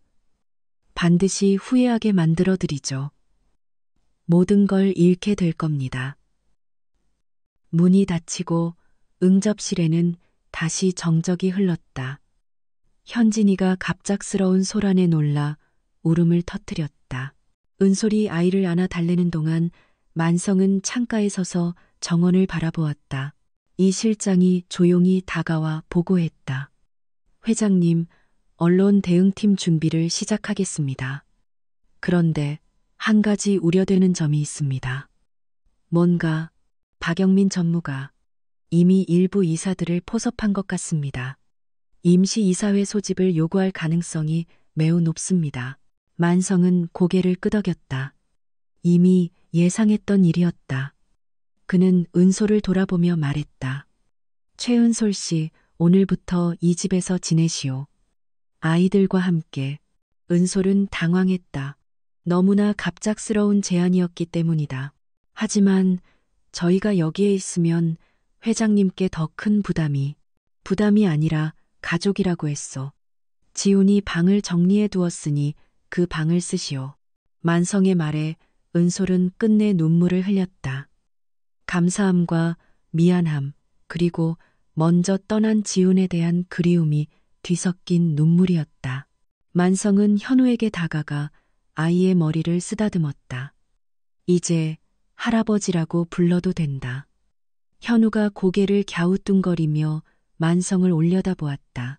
아직 할아버지라는 단어의 개념을 다 이해하지 못하는 나이였지만 만성의 손길이 따뜻하다는 것은 느낄 수 있었다. 그날 오후 은솔은 지훈의 방으로 안내받았다. 방문을 열자 지훈의 흔적이 1년 전 모습 그대로 고스란히 남아 있었다. 책상 위에 놓인 책들, 옷장 속에 걸린 정장들, 침대 옆 탁자에 일기장까지 마치 지훈이 잠시 외출했다가 금방이라도 돌아올 것처럼 모든 것이 완벽하게 보존되어 있었다. 은솔은 침대에 걸터 앉아 방 안을 천천히 둘러보았다. 벽에 걸린 액자 속에는 어린 지훈과 젊은 만성이 함께 환하게 웃고 있는 사진이 있었다. 너무나 행복해 보이는 부자의 모습에 가슴이 시려왔다. 그때 이 실장이 문을 두드리고 들어왔다. 그의 손에는 서류 봉투가 들려 있었다. 최은솔 여사님, 이건 박지훈 도련님이 남기신 유언장입니다. 변호사 사무실에 비밀리에 보관되어 있었는데 오늘에서야 발견되었습니다. 은솔은 떨리는 손으로 유언장을 받았다. 지훈의 자필로 쓰인 내용을 천천히 읽기 시작했다. 나 박지훈은 정신이 온전한 상태에서 이 유언을 남깁니다. 나의 모든 개인 재산은 내가 사랑하는 여인 최은솔과 우리의 아이들 발현진에게 상속합니다. 은솔이는 내 삶의 전부였고 아이들은 내 미래였습니다. 아버지 박만성 회장님께서 부디 이들을 따뜻하게 받아주시기를 간절히 바랍니다. 유언장이 작성된 날짜는 사고가 나기 불과 일주일 전이었다. 마치 자신의 죽음을 예감이라도 한 듯한 시기였다. 은솔은 유언장을 가슴에 품고 소리 없이 흐느꼈다. 저녁 무렵 박만성 회장은 서재에서 이사진들과 격렬한 화상회의를 진행하고 있었다. 화면 속 이사들의 표정은 하나같이 굳어 있었다. 회장님, 재고해 주십시오. 갑작스러운 후계자 발표는 주가에 엄청난 악영향을 줄 겁니다. 그리고 그 여성의 신원이 아직 확실하게 검증되지 않았잖습니까? 만성은 단호하게 말했다. 모든 검증은 끝났소. 유전자 검사 결과도 확보했소. 다음 주 기자회견에서 모든 것을 공식 발표할 것이오. 이사들이 웅성거렸다. 그들 중 영민에게 포섭된 한 이사가 협박하듯 말했다. 이러시면 저희는 임시주주 총회를 요구할 수밖에 없습니다. 회장직 해임안까지도 상정될 수 있습니다. 만성은 차갑게 미소 지었다. 해보시죠. 하지만 난 물러나지 않을 겁니다. 화상회의가 끝난 후 만성은 의자에 깊숙이 기대어 눈을 감았다. 싸움은 이제부터 시작이었다. 하지만 이번엔 지지 않을 것이었다. 아들 지훈이가 남긴 소중한 가족을 지키기 위해서라도 밤이 깊어가는 시각, 은솔은 아이들을 재우고 거실로 나왔다. 만성이 와인잔을 들고 창가에 서 있었다. 은솔이 조용히 다가가자 만성이 먼저 입을 열었다. 지훈이가 당신을 얼마나 사랑했는지 이제야 알겠소. 은솔은 말없이 고개를 숙였다. 만성은 계속해서 말했다. 내가 너무 늦었소. 지훈이에게도 그리고 당신들에게도. 하지만 이제라도 지킬 거요. 반드시. 두 사람은 말없이 서울의 야경을 바라보았다. 수많은 불빛들이 반짝이고 있었지만 그들의 마음은 오직 한 사람을 향하고 있었다. 더 이상 곁에 없지만 그들의 가슴 속에 영원히 기억될 박지훈을 향해서. 박만성은 새벽 4시에 잠에서 깨어났다. 평소와 다름없는 불면의 밤이었지만 오늘은 그 이유가 달랐다. 복도 건너편 지훈의 방에서 손자들의 작은 숨소리가 희미하게 들려왔기 때문이었다. 그는 가운을 걸치고 조용히 방을 나섰다. 지훈의 방문 앞에 선 만성은 잠시 망설였다. 문틈 사이로 희미한 스탠드 불빛이 새어나오고 있었다. 살며시 문을 열자 은솔이 현진이를 품에 안고 창가에서 있는 모습이 보였다. 아이가 낯선 환경 탓인지 잠들지 못하고 칭얼대고 있었던 것이다. 은솔은 만성을 발견하고 놀라며 작은 목소리로 속삭였다. 아버님, 죄송해요. 아이가 낯선 곳이라 그런지 잠을 잘 못 자네요. 만성은 고개를 저으며 조용히 다가갔다. 그의 걸음걸이는 조심스러웠고 표정은 그 어느 때보다 부드러웠다. 그는 손을 뻗어 현진이의 작은 등을 토닥였다. 놀랍게도 아이는 할아버지의 거칠지만 따뜻한 손길에 금세 울음을 그치고 색색거리는 숨소리를 냈다. 지훈이도 어릴 때 이랬소. 새벽마다 어찌나 울던지 죽은 아내가 고생이 많았지. 만성의 목소리에는 깊은 그리움이 묻어났다. 그는 방 안의 작은 의자에 앉아 먼 곳을 바라보며 회상에 잠겼다. 지훈이 엄마가 살아있었다면 지훈이도 나도 지금과는 달랐을 거요. 내가 너무 엄격하기만 했어. 은솔은 잠든 현진이를 침대에 조심스럽게 눕히고 만성의 옆에 앉았다. 두 사람 사이에는 어색하지만 편안한 침묵이 흘렀다. 만성이 다시 입을 열었다. 지훈이가 6살 때였나 크리스마스 선물로 자전거를 사달라고 졸랐는데 난 회사 일이 바쁘다는 핑계로 이 실장에게 시켰지. 아이는 분명 실망했지만 내색하지 않았소. 아마 그때부터였을 거요. 우리 부자 사이가 멀어지기 시작한 게 만성의 눈가가 촉촉해졌다. 평생을 후회로만 채웠던 지난 날이었다. 그는 침대에서 나란히 자고 있는 현우와 현진이를 바라보며 말을 이었다. 이 아이들에게는 절대로 그러지 않을 거요. 무서운 할아버지가 아니라 친구 같은 할아버지가 되어주고 싶소. 은솔은 만성의 변화된 모습에 놀랐다. 그녀가 알던 차가운 재벌 총수가 아니라 상처받고 외로웠던 한 아버지의 모습이 보였다. 다음 날 아침 만성은 기자회견 준비를 서둘렀다. 하지만 박영민의 반격은 그보다 한 발 빨랐다. 아침 9시가 되자마자 모든 인터넷 포털 사이트에 자극적인 제목의 기사들이 도배되기 시작했다. 유진 그룹 스캔들, 사생아 주장 여성의 충격적인 과거, 간호조무사 시절, 환자들과의 부적절한 관계 의혹, 영민이 조작한 거짓 정보들이었다. 은솔이 병원에서 환자들과 다정하게 찍은 사진들이 악의적인 텍스트와 함께 편집되어 있었다. 마치 그녀가 돈 많은 환자들을 노리고 의도적으로 접근한 것처럼 꾸며낸 것이었다.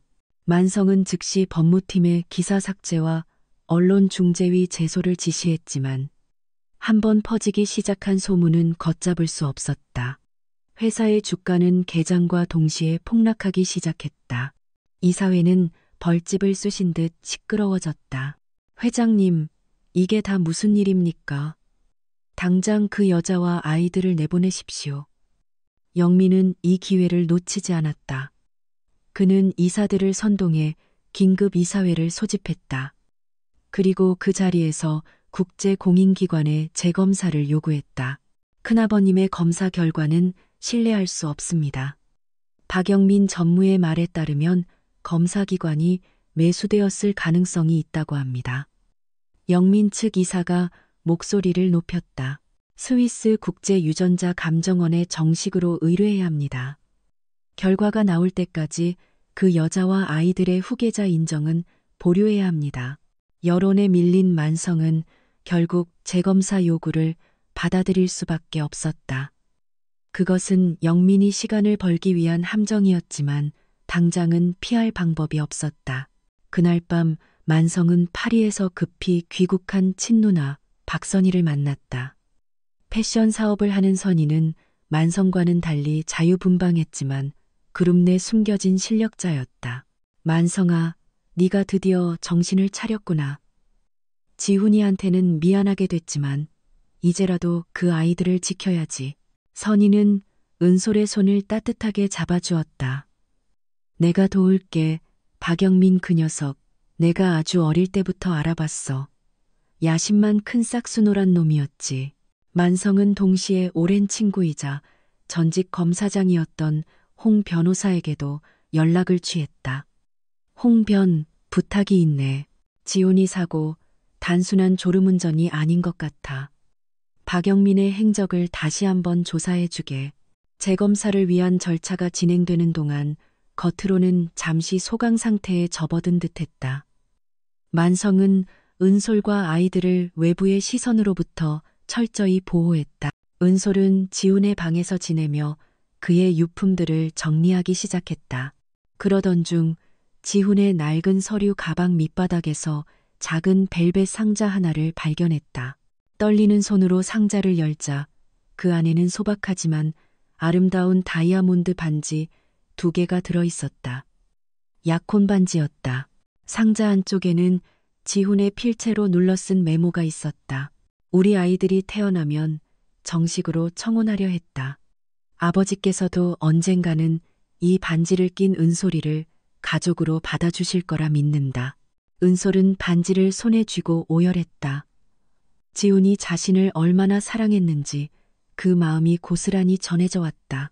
한편 홍 변호사의 조사는 예상치 못한 방향으로 흘러가고 있었다. 그는 사고 당일 고속도로 CCTV를 샅샅이 뒤졌고 마침내 결정적인 영상을 찾아냈다. 사고 직전 지훈의 차를 집요하게 따라붙는 검은색 세단 한 대가 포착된 것이다. 이 차, 지훈이 차를 고의로 밀어붙였어. 그리고 사고가 나자마자 현장에서 급히 이탈했지. 홍 변호사는 차량 번호를 추적했고 그 차가 영민이 고용한 흥신소 소유임을 밝혀냈다. 만성아, 이건 단순 사고가 아니야. 살인미수 혹은 최소한 위험운전 치사야. 영민이 놈이 지훈이를. 만성은 전화기를 쥔 손을 부들부들 떨었다. 분노로 온몸의 피가 거꾸로 솟는 것 같았다. 그 자식, 내 아들을. 바로 그때 영민의 마지막 공격이 시작되었다. 가장 비열하고 잔인한 방식이었다. 현진이가 다시 고열 증세를 보여 병원 응급실에 입원해 있던 날이었다. 복지부 직원 2명이 병실로 들이닥쳤다. 그들은 딱딱한 표정으로 서류를 내밀었다. 아동학대 및 방임의심 신고가 접수되었습니다. 네? 그게 무슨... 은솔의 얼굴이 하얗게 질렸다. 아이의 건강 상태가 위중한데도 병원에 데려오지 않고 방치했다는 신고입니다. 또한 아이들이 현재 극심한 스트레스 환경에 노출되어 있다고 들었습니다. 영민이 조작한 익명의 제보였다. 만성이 격노하여 소리쳤다. 지금 내 손자들을 두고 무슨 망발이요. 당장 돌아가지 못해. 하지만 복지부 직원들은 물러서지 않았다. 법적 절차에 따라 아이들의 상태를 확인해야 합니다. 필요하다고 판단되면 임시 보호 조치를 취해 격리할 수도 있습니다. 준서가 낯선 사람들의 험악한 분위기에 놀라 울음을 터뜨리며 만성 뒤로 숨었다. 병실은 순식간에 아수라장이 되었다. 만성과 은솔이 직원들을 막아서며 실랑이를 벌이는 사이 만성의 휴대폰이 불이 나도록 울렸지만 그는 받을 경황이 없었다. 이 실장의 다급한 문자 메시지가 쌓이고 있었다. 회장님, 긴급 이사회가 소집되었습니다. 박영민 전무 측이 회장님 부재를 틈타 회의만을 상정했습니다. 회장님, 어디십니까? 1시간 뒤 만성이 가까스로 상황을 수습하고 휴대폰을 확인했을 때 모든 것은 이미 끝난 후였다. 이사회는 만성의 부재 속에서 일사천리로 회장 회의만을 통과시켰다. 박영민이 회장 직무대행으로 선임되었다. 40년간 지켜온 그룹의 총수 자리에서 단 1시간 만에 쫓겨난 것이었다. 그것이 끝이 아니었다. 다음 날 아침 법원 집행관들이 병원에 들이닥쳤다. 박만성 씨 유진그룹 자금 횡령 및 배임 혐의로 고소되었습니다. 귀하의 모든 개인 자산에 대한 동결 명령이 집행됩니다. 영민이 회장 직무대행이 되자마자 만성에게 조작된 회계 자료를 씌워 고소한 것이었다. 순식간에 만성은 모든 것을 잃었다. 회사도, 재산도, 명예도, 심지어 병원비를 결제할 카드조차 정지되었다. 당장 퇴원 수속을 밟아주십시오. 병원비를 지불하실 수 없으면 병원의 태도 역시 냉정하게 돌아섰다. 저녁 무렵 만성과 은솔 그리고 두 아이는 병원에서 쫓겨나듯 나왔다. 평창동의 거대한 저택은 이미 압류되어 들어갈 수 없었다. 이 실장이 눈물 흘리며 그들을 급히 마련한 작은 원룸으로 안내했다. 서울 변두리의 낡은 다세대 주택 15평 남짓한 좁고 냉기만 가득한 방이었다. 화려한 스위트룸이나 웅장한 저택과는 비교조차 할 수 없는 초라한 공간이었다. 그나마 이곳이라도 머물 곳이 있다는 것에 감사해야 할 처지였다. 은솔은 링거 자국이 선명한 현진이와 겁에 질린 현우를 낡은 이불 위에 눕혔다. 그리고 창밖을 바라보았다. 추적추적 차가운 가을비가 다시 유리창을 두드리고 있었다. 마치 1년 전 지훈이 떠나던 그날 밤처럼 만성은 방구석에 망연자실하게 주저앉았다. 평생을 바쳐 이룩한 모든 것이 물거품처럼 사라져버렸다.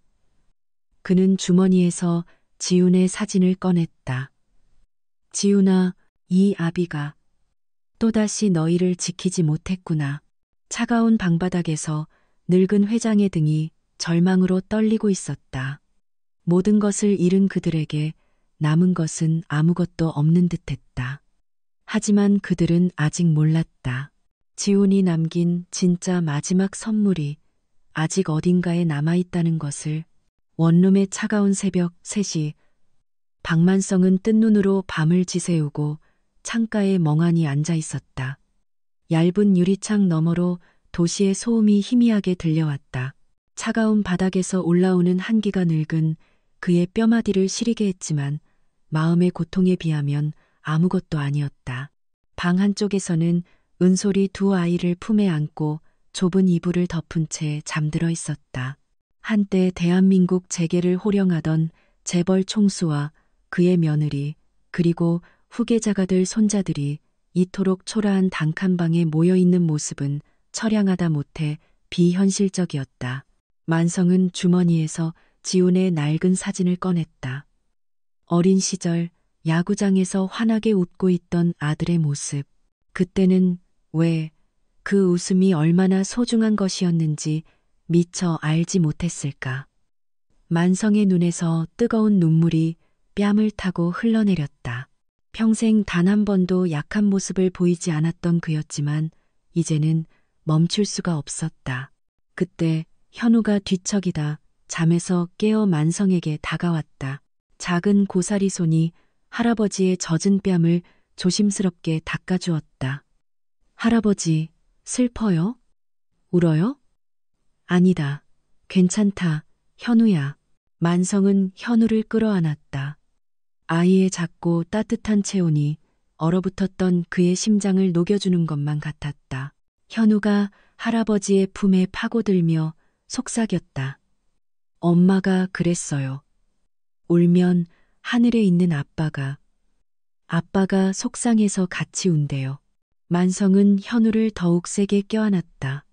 마치 지훈이가 이 작은 아이의 입을 통해 자신에게 말하는 것 같았다. 포기하지 마시라고, 끝까지 싸워달라고. 아침이 밝자 홍 변호사가 좁은 원룸을 찾아왔다. 그의 손에는 두꺼운 서류 봉투가 들려 있었다. 초라한 방 안의 모습을 본 그는 잠시 말을 잃었지만 이내 만성 앞에 서류를 펼쳐놓았다. 만성아, 이걸 보게. 홍 변호사가 노트북을 열어 어젯밤 말했던 CCTV 영상을 보여주었다. 지훈의 차를 고의로 위협하던 검은 세단의 모습. 이것만으로는 부족해. 영민이 녀석이 고용한 흥신소라는 증거는 있지만 직접적인 살인교사 증거는. 만성은 지친 목소리로 말했다. 이제 무슨 소용인가, 홍변. 난 모든 걸 잃었네. 회사도, 명예도, 돈도. 아직 안 끝났어, 친구야. 내일 긴급 주주총회가 열린다고 하네. 영민이 녀석이 자기 자리를 완전히 굳히려는 속셈이야. 그 자리가 마지막 기회일세. 만성은 고개를 저었다. 더 이상 싸울 힘이 남아있지 않았다. 그때 대화를 듣고 있던 은솔이 무언가 생각난 듯 다급하게 말했다. 저 혹시 이거. 은솔은 가방 깊숙한 곳에서 늘 지니고 다니던 목걸이를 꺼냈다. 지훈이 생전에 선물했던 아주 특이한 모양의 펜던트가 달린 목걸이였다. 지훈 씨가 이건 그냥 목걸이가 아니라 우리 두 사람의 비밀을 지켜줄 열쇠라고 했어요. 전 그냥 사랑의 징표인 줄로만 알았는데 홍 변호사가 펜던트를 받아들고 유심히 살폈다. 그것은 단순한 장신구가 아니었다. 이건 스위스 은행의 개인 금고용 특수키일세. 안에 전자칩이 내장되어 있어. 세 사람의 눈이 마주쳤다. 그들은 즉시 은행으로 향했다. 다행히 금고는 지훈의 개인 명의로 되어 있어 자산 동결과 상관없이 접근할 수 있었다. 은솔이 목걸이 키를 가져다 대자 묵직한 금고문이 열렸다. 그 안에는 서류 뭉치와 함께 또 다른 USB 하나가 놓여 있었다. 서류를 확인한 만성의 얼굴이 종이장처럼 하얗게 질렸다. 그곳에는 영민의 모든 범죄 증거가 빼곡히 기록되어 있었다. 횡령 금액만 500억 원이 넘었고 지훈을 정신적으로 압박해 경영에서 밀어내려는 세부 계획서까지 들어 있었다. 이런 짐승만도 못한 놈. 만성의 목소리가 분노로 떨렸다. 그리고 USB. 그 안에는 지훈의 마지막 영상 일기가 담겨 있었다. 만약 이 영상이 공개된다면 전 이미 이 세상 사람이 아니겠죠. 박영민 전무가 제 목을 조여오고 있습니다. 아버지의 회사를 지키기 위해 증거를 모았지만 그는 이미 저를 제거할 계획까지 세웠습니다. 아버지, 부디 은솔이와 우리 아이들을 제발 아버지의 힘이 필요합니다. 만성은 영상을 보며 주저앉아 오열했다. 아들은 마지막 순간까지 아버지를 믿고 있었던 것이다. 만성은 눈물을 닦고 일어섰다. 그의 눈빛에 다시 지독한 불꽃이 타올랐다. 홍변, 내일 주주총회 몇 시라고 했나?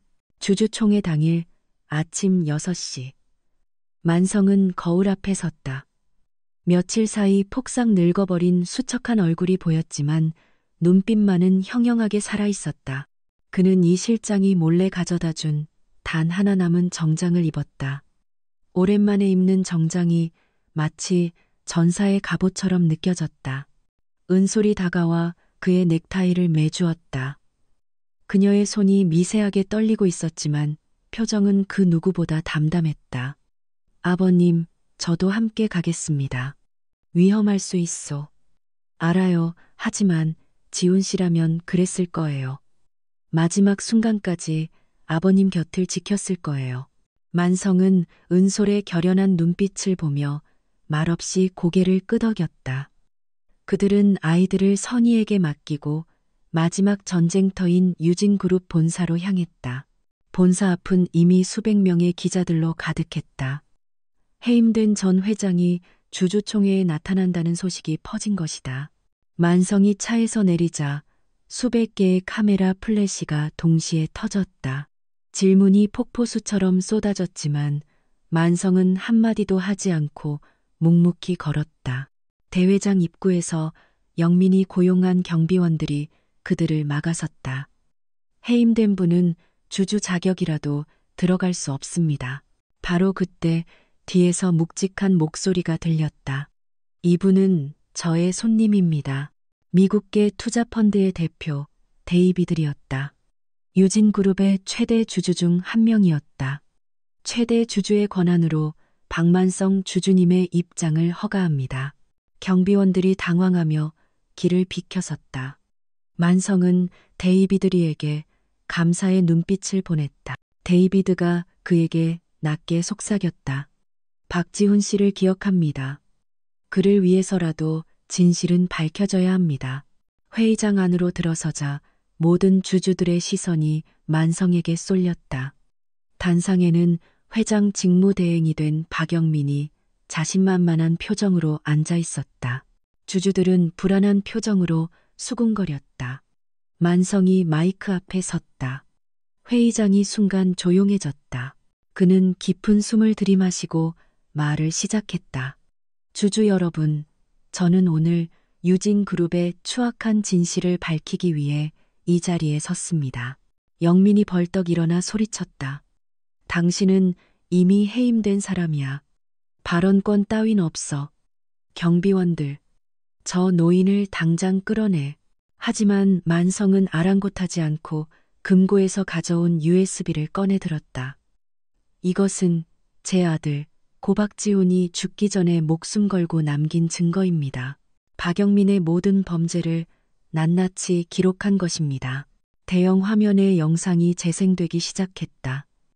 지훈의 얼굴이 나타났고 그의 침착하지만 절박한 목소리가 회의장을 가득 채웠다. 주주들은 충격에 빠졌다. 영민의 횡령 증거, 지훈을 제거하려던 계획, 모든 것이 폭로되었다. 영민의 얼굴이 하얗게 질렸다. 그는 단상으로 뛰어 올라가 소리쳤다. 거짓말이다. 전부 조작된 영상이야. 저 노인이 꾸며낸 거라고. 그는 준비했던 자료를 화면에 띄웠다. 은솔의 과거를 비방하는 자료들이었다.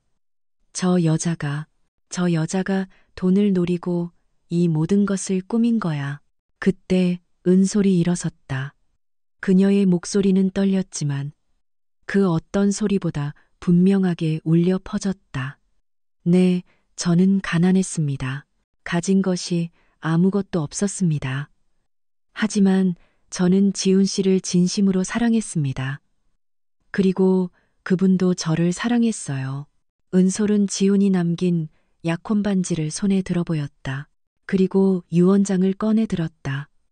이것이 증거입니다. 지훈 씨가 저와 제 아이들을 자신의 유일한 가족으로 인정한 증거입니다. 주주들이 웅성거렸다. 분위기가 순식간에 반전되고 있었다. 영민은 당황하며 소리쳤다. 그래도 저 여자 때문에 지금 회사가 망하고 있다고. 바로 그때 데이비드리가 일어섰다. 아닙니다. 회사를 망친 것은 당신입니다. 박영민 씨, 데이비드리는 준비한 서류를 들어보였다. 당신이 횡령한 자금 내역, 조작한 계약서들, 모든 증거가 여기 있습니다. 우리 펀드 본사에서도 이미 자체 조사를 마쳤습니다. 영민의 얼굴이 잿빛으로 변했다. 그는 뒷걸음질 치다가 단상 아래로 떨어질 뻔했다. 만성이 다시 마이크를 잡았다. 그의 목소리는 침착했지만 그 안에 실린 힘은 회의장 전체를 압도했다. 주주 여러분, 저는 돌이킬 수 없는 실수를 했습니다. 회사만 바라보느라 제 가족을 잃었습니다. 제 아들을 잃었습니다. 그는 잠시 말을 멈췄다. 하지만 이제야 깨달았습니다. 회사는 사람이 만드는 것이고 사람은 사랑으로 움직인다는 것을. 그는 은솔을 바라보며 말했다. 여기 있는 제 며느리와 두 손자들은 제 아들 지훈이가 저에게 남긴 마지막이자 가장 큰 선물입니다. 그들을 지키는 것이 이제 제게 남은 마지막 사명입니다. 회의장에는 무거운 침묵이 흘렀다. 그때 한 주주가 자리에서 일어나 박수를 치기 시작했다. 곧이어 다른 주주들도 모두 일어나 박수를 쳤다. 우레와 같은 박수 소리가 회의장을 가득 채웠다. 데이비드리가 마이크를 잡았다. 지금 즉시 긴급 투표를 제안합니다. 박만성 전 회장님의 복귀에 대해 투표를 진행합시다. 투표는 순식간에 진행되었다. 결과는 압도적이었다. 80% 이상의 찬성. 박만성은 다시 유진그룹의 회장으로 복귀했다. 바로 그때 회의실 문이 열리고 검찰 수사관들이 닥쳐왔다. 홍 변호사가 미리 연락해둔 것이었다.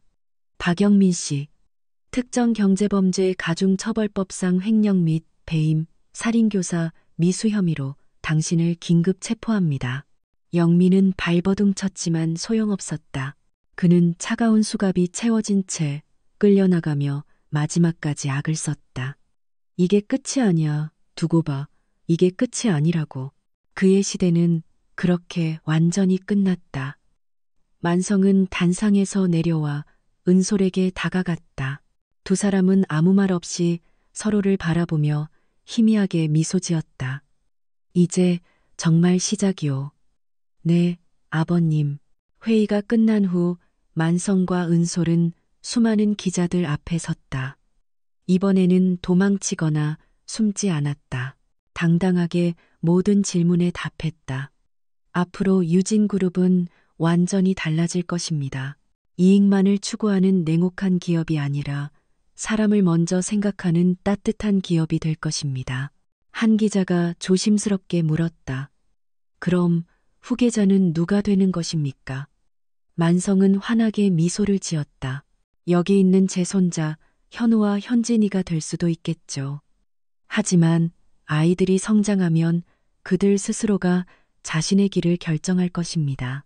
저는 더 이상 강요하지 않을 겁니다. 제 아들 지훈이에게 했던 그 끔찍한 실수를 다시는 반복하지 않을 것입니다. 그날 저녁 만성은 인호의 묘를 찾았다. 이번에는 혼자가 아니었다. 은솔과 현우와 현진이도 함께였다. 현우가 묘비 앞에 서툰 글씨로 그린 그림을 놓으며 말했다. 아빠, 우리 이제 할아버지랑 같이 살아요. 할아버지가 지켜준대요. 바람이 불어왔다. 차가운 가을바람이 아닌 따뜻한 봄바람 같은 온기였다. 마치 지훈이가 그들 곁에서 함께 웃고 있는 것 같았다. 만성은 하늘을 올려다보았다. 구름 사이로 눈부신 햇살이 비치고 있었다. 그로부터 1년 뒤 유진그룹 창립 50주년 기념 행사가 열렸다. 만성은 이 자리를 통해 유진그룹의 새로운 시작을 선언했다. 그는 수천 명의 임직원과 언론 앞에서 은솔과 두 아이를 정식으로 소개했다. 여기 있는 제 며느리 최은솔 씨와 제 손자 박현우, 박현진입니다. 이들은 이제 유진그룹의 정식 구성원입니다. 플래시가 터졌다. 만성은 현우를 번쩍 안아 올렸다. 아이가 수줍게 웃자 청중 사이에서 따뜻한 웃음소리가 터져나왔다. 그리고 오늘부로 유진그룹은 박지훈 재단을 설립할 것을 선포합니다. 청중이 술렁거렸다. 유진그룹은 앞으로 모든 이익의 30%를 사회에 환원할 것입니다. 제 아들 지훈이가 그토록 원했던 일, 어려운 환경의 아이들을 돕고 모든 아이들이 평등한 기회를 갖는 세상을 만드는데 앞장설 것입니다. 그것은 대한민국 재계 역사상 유례없는 파격적인 선언이었다. 하지만 곧 그 어떤 때보다 뜨거운 기립 박수가 터져나왔다. 만성은 두 손자를 품에 안았다. 그의 모습은 더 이상 냉혹한 재벌 총수가 아니라 그저 자상한 할아버지 그 자체였다. 저는 이제 회장이기 이전에 할아버지입니다. 이 아이들이 평생 자랑스러워할 수 있는 어른이 되겠습니다. 행사가 끝난 후 네 사람은 다시 묘역을 찾았다. 석양이 묘비를 황금빛으로 물들이고 있었다. 은솔이 묘비에 손을 대며 속삭였다. 지훈 씨, 보고 있죠? 아버님이 당신이 그토록 원했던 모습으로 변하셨어요. 그리고 우리가 진짜 가족이 되었어요. 현진이가 묘비에 작은 입을 맞추었다. 아빠, 우리 이제 행복해요. 바람이 불어 나무십들이 춤을 추듯 흩날렸다. 만성은 하늘을 올려다보았다. 맑은 하늘에 유난히 반짝이는 별 하나가 떠 있었다. 지훈아, 이 아비가 이제야 아버지 노릇을 제대로 하는구나. 네가 남긴 이 소중한 선물을 내 목숨을 다해 지킬게. 그들은 손을 잡고 묘역을 나섰다. 더 이상 뒤돌아보지 않았다. 이제는 아픈 과거가 아닌 함께 만들어갈 따뜻한 미래를 향해 걸어갈 시간이었으니까. 5년이 흘렀다. 2030년의 따뜻한 봄날, 박지훈 재단의 개관 후 주년 기념식이 열리고 있었다. 서울 도심 한복판에 세워진 재단 건물은 이제 수많은 아이들의 희망의 상징이 되어 있었다. 재단 이사장이 된 최은솔은 31살에 당당하고 자신감 넘치는 모습으로 단상에 서 있었다. 지훈 재단은 단순히 돈을 나누는 곳이 아닙니다. 사랑을 나누는 곳입니다. 제 남편 박지훈이 꿈꾸던 세상, 모든 아이들이 평등한 기회를 갖는 그 세상을 우리는 함께 만들어가고 있습니다. 청중석 첫 줄에는 이제 78이 된 박만성 회장이 앉아 있었다. 백발이 더욱 희끗해졌지만 그의 표정은 그 어느 때보다 평온하고 인자했다. 그의 옆에는 이제 6살이 되어 초등학교 입학을 앞둔 현우와 현진이가 단정하게 앉아 있었다. 현우가 할아버지에게 속삭였다. 할아버지, 엄마 진짜 멋있어요. 그렇구나. 우리 현우 말이 맞다. 정말 자랑스럽구나. 만성은 손자의 머리를 쓰다듬으며 미소 지었다. 그의 손은 이제 복잡한 회사 서류가 아닌 손자들의 작은 손을 잡는데 더 익숙해져 있었다. 기념식이 끝난 후 가족들은 재단 옥상 정원에 세워진 지훈의 동상 앞에 섰다. 따뜻한 미소를 짓고 있는 지훈의 동상 아래에는 이런 문구가 새겨져 있었다. 사랑은 죽음보다 강하다. 현진이가 동상을 올려다보며 말했다. 아빠가 하늘에서 우리 보고 웃고 있는 것 같아요. 은솔은 딸을 안으며 고개를 끄덕였다. 그녀의 눈에는 여전히 그리움이 있었지만 이제 그 그리움은 슬픔이 아닌 감사함으로 채워져 있었다. 만성은 동상 앞에 서서 조용히 말했다. 지훈아, 네가 꿈꾸던 세상이 이렇게 이루어지고 있다. 이 재단을 통해 수많은 아이들이 새로운 희망을 찾았어. 그는 이제 일주일에 사흘만 회사에 출근했다. 나머지 시간은 모두 손자들과 보내거나 재단 일을 돌보았다. 유진그룹은 유능한 전문 경영인에게 맡겨져 있었다. 오후에는 현우와 현진이의 작은 피아노 발표회가 있었다. 재단 강당에서 열린 발표회였지만 만성과 은솔에게는 그 어떤 행사보다 중요했다. 현우가 서툰 솜씨로 작은 별을 연주하자 만성은 눈시울이 붉어졌다. 지훈의 어린 시절이 떠올랐기 때문이었다. 현진이는 하늘의 아빠에게라는 제목으로 직접 만든 짧은 곡을 연주했다. 아름다운 멜로디가 강당을 가득 채웠고 은솔은 조용히 눈물을 닦았다. 발표회가 끝난 후 그들은 한강 공원으로 산책을 나갔다. 봄꽃이 만개한 공원은 평화로웠다. 현우와 현진이는 자전거를 타며 앞서 달렸고 만성과 은솔은 천천히 그 뒤를 따랐다. 아버님, 지금 행복하세요? 은솔의 조심스러운 질문에 만성은 잠시 걸음을 멈추고 생각에 잠겼다. 그리고는 환하게 웃으며 대답했다. 그렇소, 아주 행복하오. 너무 늦게 알았지만 진짜 행복이 무엇인지 이제야 알게 되었소. 두 사람은 벤치에 앉아 석양으로 붉게 물드는 한강을 바라보았다.